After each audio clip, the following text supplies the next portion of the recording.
অর্থাৎ 3টে 4টে 5টা এরকম যদি স্টিচ করার থাকে তাহলে পেশেন্টকে লোকাল অ্যানেস্থেশিয়া ইঞ্জেকশন দিয়ে দিতে হবে। 1 ml লোকাল অ্যানেস্থেশিয়া ইঞ্জেকশন নিয়ে আমি এই প্রান্তে অথবা এই প্রান্তে অথবা একটু করে এদিকে এদিকে এদিকে এদিকে মানে টোটাল 4টে জায়গায় অথবা 2টো জায়গাতে দিয়ে দিলে ধীরে ধীরে ধীরে ধীরে জায়গাটা অবশ হয়ে যাবে। কেন, আমি যখন ফোটালাম তো বিশাল লাগবে। আমি যদি তোমাদেরকে এটা ফোটাই, তোমরা যারা নাক কান গলা ফুটিয়েছো, কখনো গলা না নাক কান এসব ফুটিয়েছো তো তোমরা জানো লাগে, তো সেইখানে লোকাল অ্যানেস্থেশিয়া দিয়ে থাকলে সেটা ফুটবে কম, লাগবে কম। 2 নম্বর যেটা করতে হয় সেটা হলো ড্রেসিং নয়, জায়গাটাকে পরিষ্কার করে নেবো। কেন, আমি তো এটা বন্ধ করে দিচ্ছি, কিছুক্ষণ পরে তো আর খুলতে পারবো না, এটা তো আর এমন নয় কি যে আবার কালকে স্টিচটা খুলবো, আমি তো এটা বন্ধ করে দিচ্ছি। তাই বন্ধ করার আগে জায়গাটা ভালো করে পরিষ্কার করে নিচ্ছি। একটু স্টপ কর।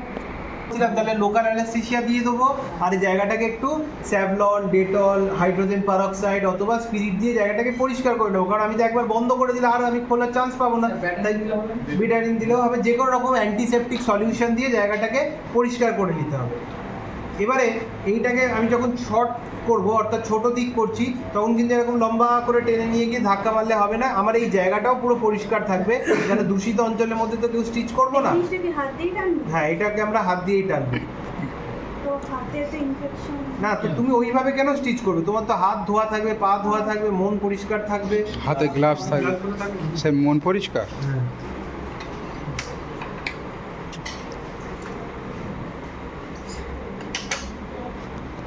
ঠিক আছে, মনও তোমাকে পরিষ্কার রাখতে হবে। মন কি, কোন জলে কি সার্ফ জল ধোবে মন পরিষ্কার করতে? ঠিক আছে, তাহলে এইটা সার্ফ এক্সেল শুধু হবে, সার্ফ এক্সেল ব্লু। আচ্ছা, এইটা লং হয়ে গেল, এইটা এখন শর্ট হয়ে গেল, অর্থাৎ এই দিকটা এখন ছোট দিক হয়ে গেল, এই দিকটা বড় দিক হয়ে গেল। এটা হলো আমার 2 নম্বর পজিশন করলাম। 1 নম্বর কি ছিল, এদিকে ঢোকালাম, এদিকে তুললাম। 2 নম্বর এটাকে বড় করে দিলাম, এটাকে ছোট করে দিলাম।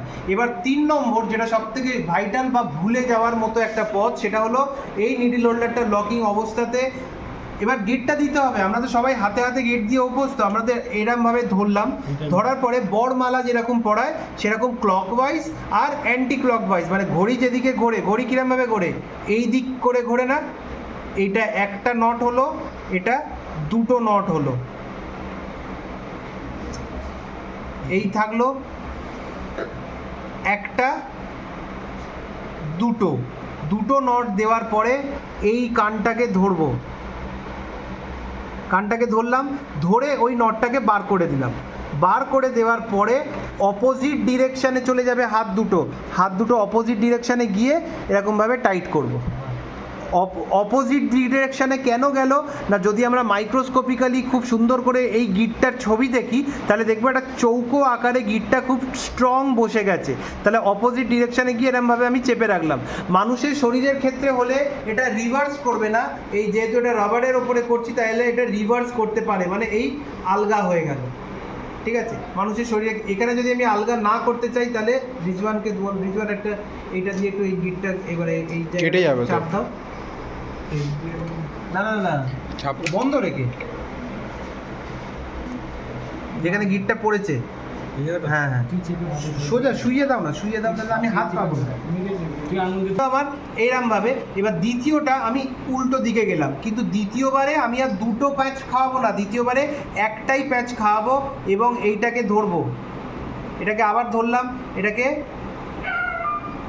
এখান থেকে বার করে এইবারে এই দিকে পজিশন করব। ঠিক আছে, আগেরটা ছিল এইরকমভাবে, এইবারেরটা হয়ে গেল এইরকমভাবে। এটা কেন হলো বুঝতে পারছি, এটা গিটটা ওপর দিকে উঠে এসছে বলে, তাই এটা টাইট হবে না, এটা ওইখানেই চলে যাচ্ছে। তাহলে এইবারটা হলো এইরকম। তাহলে টোটাল এখন কতগুলো গিট ফেললাম? 3টে।